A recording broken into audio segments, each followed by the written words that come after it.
Alwal police station పరిధిలోని వెంకటాపురం కాలనీలో భర్త ఇంటి ముందు భార్య ఆందోళన చేసింది. అత్త మామ తనను వేధింపులకు గురి చేస్తున్నారని ఆవేదన వ్యక్తం చేసింది. గత 4 నెలల క్రితం భర్త చనిపోవడంతో అత్త కోడలను ఎంతో చిత్రహింసలకు గురి చేస్తుందని కళ్యాణి కుటుంబ సభ్యులు ఆందోళనకు దిగారు. కళ్యాణికి సంబంధించిన బంగారపు పుస్తెరుతాడు, ఇంటి పత్రాలను కళ్యాణి ఇంట్లో లేని సమయంలో దొంగిలించారని అన్నారు.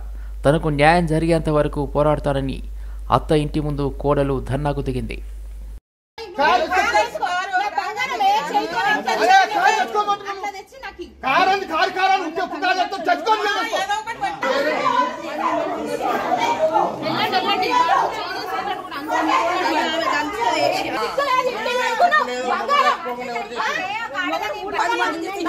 న్యాయం కోసం వస్తున్నాం అత్తమ్మ.